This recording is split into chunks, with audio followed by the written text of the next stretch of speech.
And welcome back to Breaking Dawn. We are 7:11 in Trinidad and Tobago, 11 minutes past the hour, 7 o'clock inside the second hour.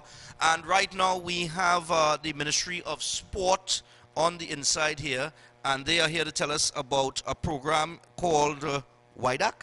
I believe, yeah, YDAC. And it is for ambitious males between 15 and 17 years of age who enjoy working with their hands, and they can register at the Ministry of Sport and Youth Affairs Youth Development and Apprenticeship Center program and get first-hand experience in some of today's fastest growing fields, and we'll find out what those fields are and the extracurricular activities, the recreational activities that are available as well, because I know a lot of parents looking to put their teenage sons somewhere for the holidays, all right, because having your children home for 2 months, oh gosh boy, it's real pressure. I remember my days being home for 2 months. My parents were like, oh gosh, what are we going to do with this boy? So here to talk about this program is Miss Rosalind Rampaul and Mr. Steve Barras. So we want to say good morning to you guys and welcome to Breaking Dawn.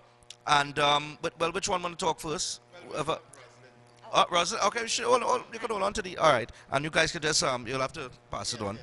No, all right, so first thing first, right, this is open to all teenage boys, right?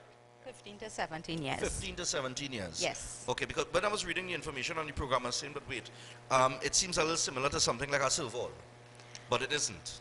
In actual. It is almost similar. The major difference is that we are a residential institution. Okay. So the young men actually live at the institution for the period of their training. Okay. It's an 18-month program, and it's a residential program. It is a scholarship as well, and that's key for people to understand. It being a scholarship, it means that the young men will be given a stipend each month for their stay while they're being trained. All right. Now, it's key that we remember it's for young men 15 to 17 years old, and the training we offer are the traditional trades: agriculture, masonry, plumbing, electrical installation, auto mechanics, computer repairs. Wow. And at the end of the 18 months, they do the NEC exam, so they are certified at level 1 when they finished. But our program does not only cater for the training in the trades. We also have a very active social life program where we look at the all-round development of the young men. Okay. All right. Some of them who come to us are youth who are at risk. All right. So that we create an environment for them that helps them to develop. So when they go back into their old environment, they're able to be different and make a very positive impact in the environment as well. Now, how difficult is that really? When we talk about at-risk youths, all right. Like I said, many of them are at-risk youths. One of the things is I always say, a drug addict could go to rehab, okay, but unless they make up their mind to actually come off of the drug, it have nothing that rehab could really do for them. So they have to want it. In other words, you have to want it, right? That's right. So how difficult is it from some of these stories that you may have heard from some of these youths who have stepped forward? How hard is it for them to actually make that step then? Actually, it's a little bit challenging for some of them because some of them not being away from home has been one of the issues as well too. But they have, within a year or so, or even within the first 6 weeks, they tend to adjust pretty well and they really make a positive impact. Okay, so so you know, when we sit down here and we judging young people and we saying, you know, these fellas and them, they like this kind of life, you know, because, you know, they don't want to do anything better. They actually do want to do something better because I've heard them say it. Yes, they do. I've heard a lot of them say they're some of them real talented. Very much so. They're very talented in sports, music, and other things as well. They get the opportunity as well to develop those skills at the youth camps. And I see here that basketball, football, cricket, music, drumming, ballroom dancing, and there's field trips and more, of course, because you got to make it exciting for them. There are some young men who've come to us, and one of our field trips is we take them to Tobago.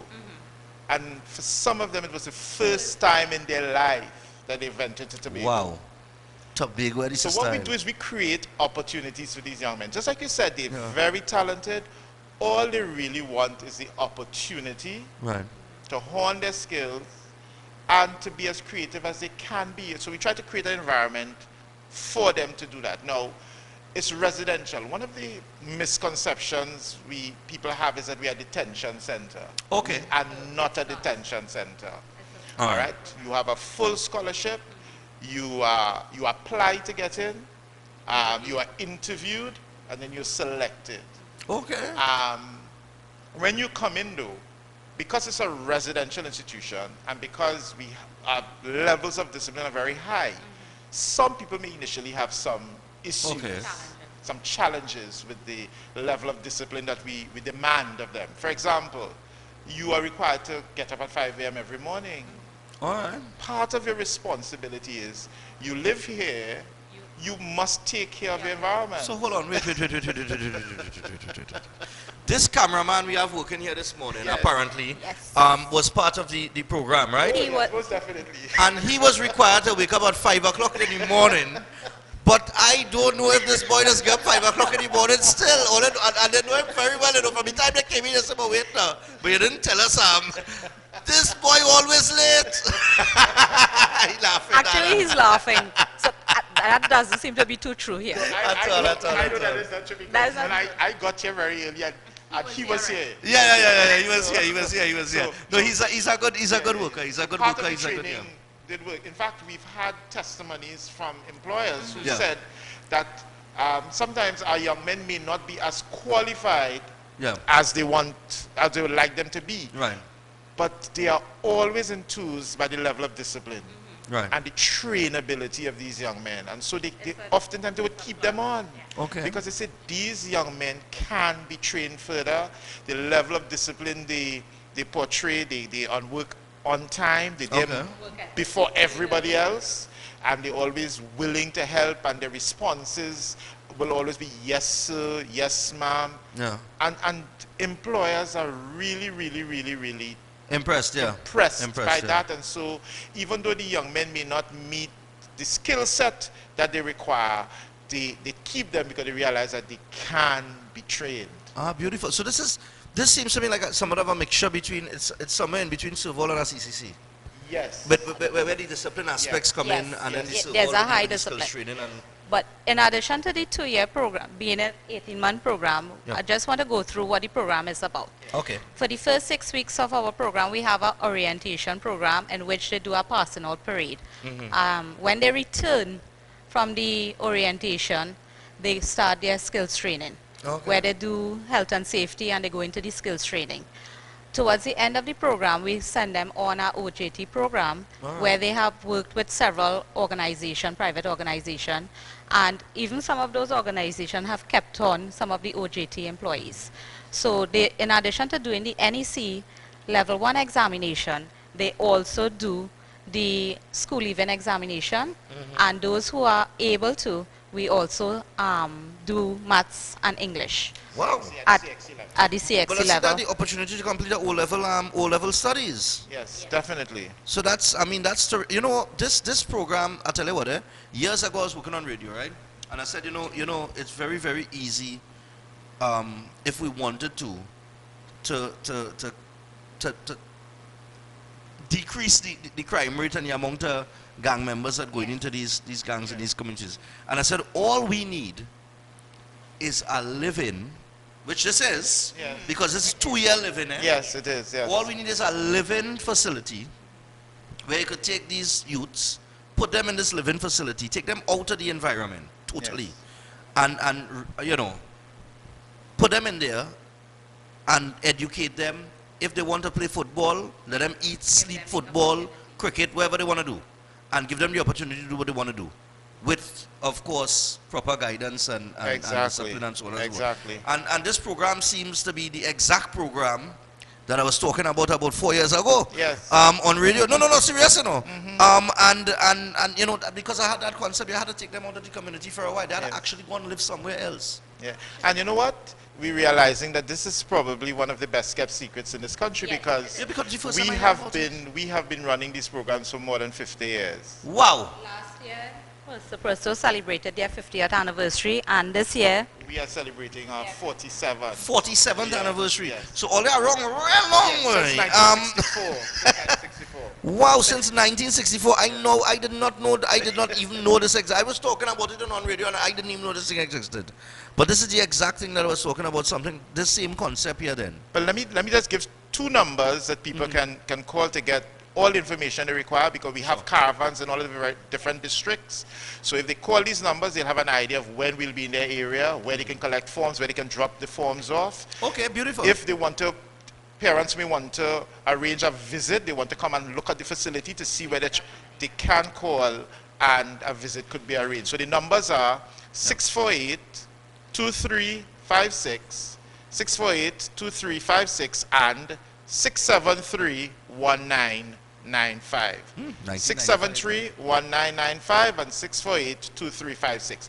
Between the hours of 9 to 3, call these numbers. You will receive all the information that you require. When the caravans are going to be in your area, where you can collect a form, we can come, have somebody sit with you, assist you to fill the form. We can collect the form immediately from you, and we will send you an acknowledgement letter inviting you to an interview and telling you what you need to come with when you come to that interview. Ah, beautiful, man. And but I was reading now the program was initially started for agriculture alone and then expanded into other areas, right? That is correct. Yes. All right, That is beautiful, correct. beautiful. That is correct. And I did not know I might have joined this thing, you know. If I was back in my younger days, you know, but I'm telling you, you know. The age, you may have to forge your birth certificate. And oh gosh, cameraman, just once for the day I could get, yes sir. I find I don't get that. Our cameraman is Makil Diaz. He Yeah, oh gosh, they make you out on national TV, boy. No, but he started here recently, and you can see that the program really works because he came in with a certain drive and an interest in what he's doing. he is And very much actually, like yesterday I was chatting with him and I said, hey, I don't know if you're supposed to work morning or after my show, because I know early morning time people get. He said, you want to come early? I said, well, yeah. And he was here before me this morning. So, I mean, you know, I mean, you know, big jokes and all kind of things, but I'm serious. Yeah. And that's all part of the training. That you receive, so you have a real life testimony right Yeah. here. Yeah. I mean, I can see the evidence in front of me on every morning. Anytime you give me trouble, I'll call in. Get down.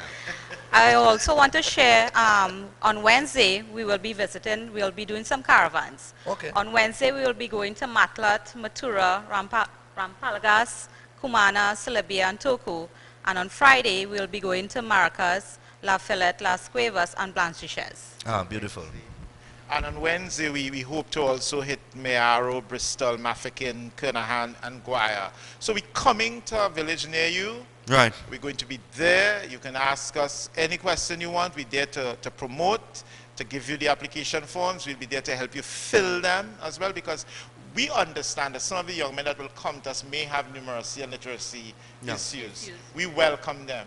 Yeah. And we try to provide tutors to help them to be better when they leave, because I remember a few years ago going to a business place. Yeah. And while you're walking up these steps, there's this big notice saying that no cash is kept on the compounds. When I went up, I said to the lady, I said, what if the bandit can't read?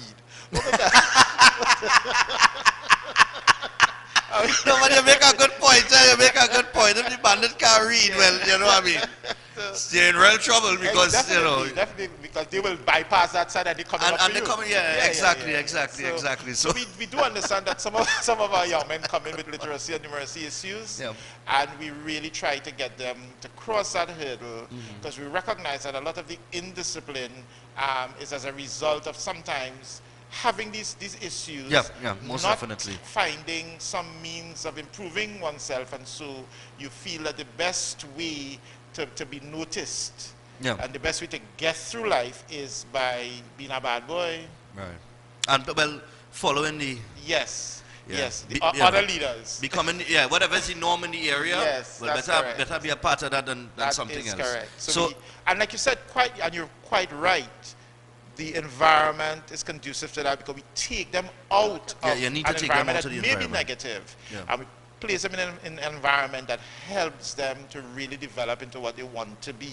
Oh, nice. Granted, they go back into that environment we took them out of, but we hope that they go back different. I and think they 2 begin years to could change. impact I the, think 2 the years could environment change in a people. very positive manner, because some of our best ambassadors really our past trainees, our ex-campers. They say to young men in the village, listen, you're going to that camp, you know, when next they take in people, because it's going to help you. Yeah. And so, you know, we want to just say thank you to all those young men out there, thousands of young men, and even adults, Yeah.